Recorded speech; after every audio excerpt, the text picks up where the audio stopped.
Hi Flower Spot crew, welcome back to the Flower Spot videos.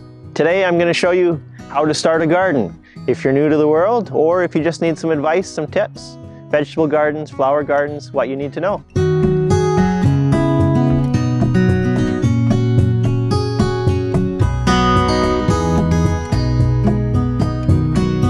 The first thing you need to know is your sun exposure.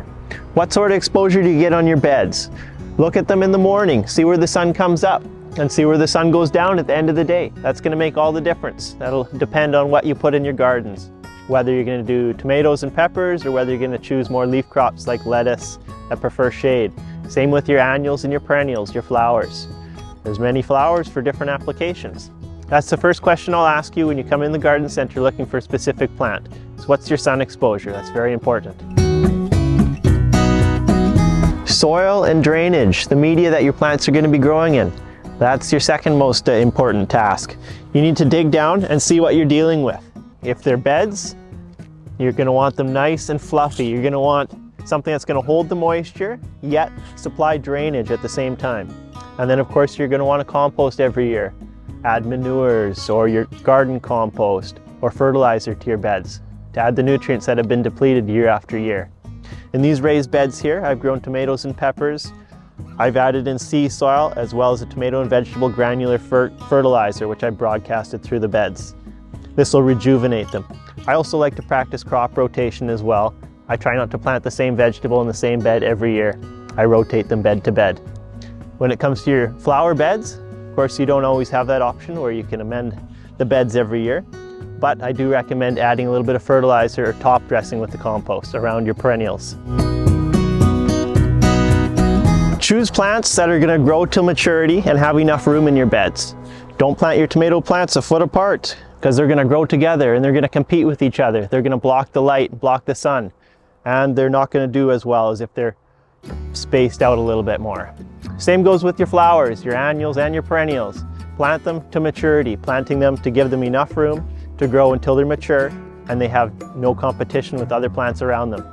Giving them plenty of air movement around them and room for the sun to get in, which avoids disease and helps the plants flourish.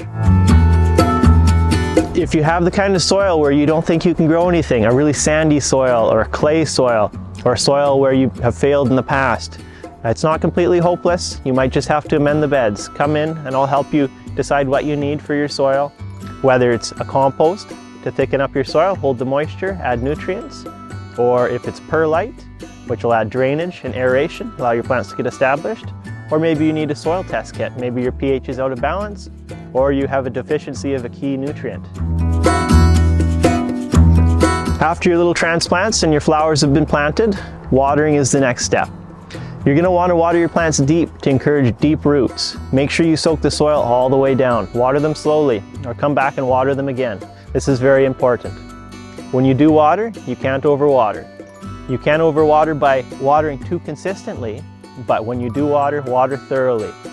And after you've watered, let the plant sit. Most plants like to dry out a little bit in between watering. Do the finger test, go down an inch or two, see if the soil is dry, and re-water really deep again. If it's still wet, maybe it needs another day or two.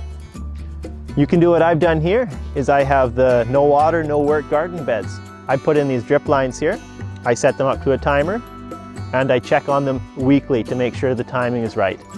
I'll also cover these beds in fabric so I don't have to pull any weeds. Aside from putting fabric down, I'd also recommend putting mulch in your flower beds. The mulch will hold the moisture and keep the soil cooler in the summer months. This will reduce watering, make the roots of the plants happier. My last piece of advice would be to devise a plan. Write down on paper, take your measurements of your garden beds, and then refer to the spacing measurements of the plants that you want to plant. Make sure everything is going to be happy for the season and you have a successful year gardening.